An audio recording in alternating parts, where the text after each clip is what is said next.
আজকের ফারাক্কা ব্যারেজ বা ফারাক্কা বাঁধ শুধু ফরিদপুর এলাকা, রাজবাড়ী এলাকার সমস্যা নয়, পুরো দক্ষিণাঞ্চলের সমস্যা। আমি এইটুকু বুঝি যে আমার দেশের মানুষের যে পালস সেটা আমি বুঝি। রাষ্ট্র কাঠামোর যে পরিবর্তন আনা দরকার সে ব্যাপারে আমরা অত্যন্ত সচেতন।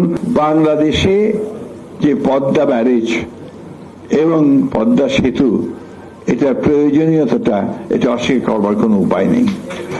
একই সঙ্গে যে জেলাগুলো আপনার এফেক্টেড, যে মানুষেরা এই সেতু বা ব্যারেজের জন্য আপনার অপেক্ষা করছে, তাদের প্রয়োজনটা এটা আমরা এখানে উপলব্ধি করেছি। একই সঙ্গে এর যে আপনার ক্লাইমেটিক যে কন্ডিশনস সেটা কি দাঁড়াবে, এতগুলো মানুষ, প্রায় 8 কোটি 9 কোটি মানুষের জীবন জীবিকা, তার কি অবস্থা দাঁড়াবে, সবকিছু মিলিয়ে এই পদ্মা ব্যারেজ এবং পদ্মা সেতু এর যে প্রয়োজন এটা আমরা উপলব্ধি করেছি। একই সঙ্গে আমরা এটা উপলব্ধি করতে সক্ষম হয়েছি যে দীর্ঘকাল প্রায় 7 বারের প্রায় এটা ফিজিবিলিটি স্টাডি হয়েছে, এর উপরে আলোচনা স্টাডি হয়েছে, কিন্তু দুর্ভাগ্যক্রমে এখন পর্যন্ত আমরা সেটা ঠিক একটা ডিসাইসিভ কোনো জায়গায় আসতে পারিনি। যে কথাটা এখানে আমাদের বিশেষজ্ঞরা বলেছেন অত্যন্ত জোর দিয়ে, আমি সে কথাটা অত্যন্ত জোর দিয়ে বলতে চাই যে এই কাজগুলোর জন্য সবচেয়ে বেশি যেটা প্রয়োজন হচ্ছে পলিটিক্যাল কমিটমেন্ট। রাজনৈতিক কমিটমেন্টই হচ্ছে সবচেয়ে বড় প্রয়োজন, সেটাই দরকার, এবং সেটা তখনই তৈরি হবে যখন সেটা জনগণের মধ্য থেকে উঠে আসবে এই দাবিটা। এটাও কিন্তু অত্যন্ত জরুরি। তাই আমি খৈয়ামকে বলছিলাম যে এরপরে উচিত হবে তার গোটা অঞ্চলটা এই বিষয়টা নিয়ে জনগণের মধ্যে একটা জাগরণ সৃষ্টি করা, যেটা আমাদের মৌলানা আব্দুল হামিদ খান ভাসানী করতে সক্ষম হয়েছিলেন। তিনি ফারাক্কা মার্চ করে গোটা বিষয়টাকে, সেই ফারাক্কা ব্যারেজের বিষয়টাকে শুধু দেশে নয় আন্তর্জাতিকভাবেও সেটাকে সামনে নিয়ে এসেছেন, যার ফলশ্রুতিতে আমরা দেখেছি যে শহীদ প্রেসিডেন্ট জিয়া রহমানও সেটাকে আন্তর্জাতিক বিশ্বে এই বিষয়টাকে নিয়ে গেছেন। আমরা একটা ট্রানজিশনাল পিরিয়ডে আছি। ডক্টর দেবপ্রিয় ভট্টাচার্য বলেছেন এবং আমাদের জিলিও বলেছেন যে নেক্সট গভর্নমেন্ট, পরবর্তী সরকার, নিঃসন্দেহে পরবর্তী সরকারগুলোকে এই কাজগুলো করতে হবে। কিন্তু আজকে একটা সুযোগ তৈরি হয়েছে। এই অভূতপূর্ব একটি ছাত্রগণ অভ্যুত্থানের মধ্য দিয়ে আমাদের একটা জাতীয় ঐক্য তৈরি হয়েছিল।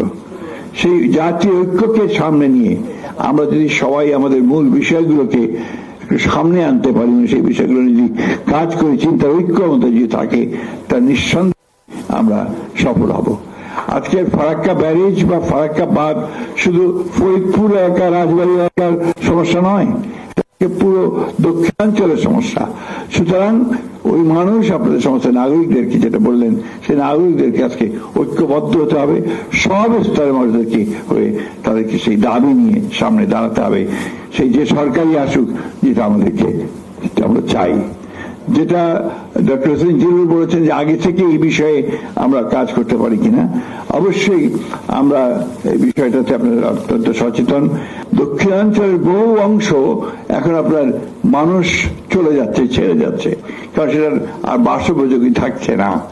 এটা অত্যন্ত একটা ইম্পর্টেন্ট একটা ইস্যু। আমার মনে হয় পরবর্তী সরকারগুলো শুধু নয়, জনগণের এই বিষয়ে অত্যন্ত সজাগ থাকা উচিত। আমি এইটুকু বুঝি যে আমার দেশের মানুষের যে পালস সেটা আমি বুঝি। আমার দেশের মানুষ উপরে উঠতে চায়, উন্নতি চায়, একটা সত্যিকার অর্থে গণতান্ত্রিক ব্যবস্থা চায়, এবং সেই গণতান্ত্রিক ব্যবস্থার মধ্যে দিয়ে কিন্তু সমস্ত বিষয়গুলোর সমাধানের পথ খুঁজে পাওয়া যাবে। সংস্কার তো আমরা অনেক আগে উপলব্ধি করেছি। আমরা 2016 সালে আমরা প্রথম ভিশন 2030 দিয়েছি, যেখানে আমাদের সমস্ত পরিবর্তনের কথা, সংস্কারের কথা আমরা বিএনপির পক্ষ থেকে বলেছি, বেগম জিয়া বলেছেন। আমরা 22 সালে আমাদের নেতা তারেক রহমান সাহেব 31 দফা দিয়েছেন, যে 31 দফাই আজকে কিন্তু সমস্ত সংস্কারগুলো যে কমিটিগুলো হয়েছে সেই বিষয়গুলো নিয়ে আলোচনা চলছে। রাষ্ট্র কাঠামোর যে পরিবর্তন আনা দরকার সে ব্যাপারে আমরা অত্যন্ত সচেতন। আমি শেষ করতে চাই এই বলে যে আপনারা যারা আজকে এই উদ্যোগটা নিয়েছেন খৈয়াবের নেতৃত্বে, আপনারা সামনের দিকে বলিষ্ঠভাবে এগিয়ে যাবেন, পিছিয়ে যাবেন না। মৌলানা ভাসানীর যে যে স্পিরিট, সেই স্পিরিটটাকে সঙ্গে নিয়ে আপনারা এই আন্দোলনকে সামনে নিয়ে যাবেন।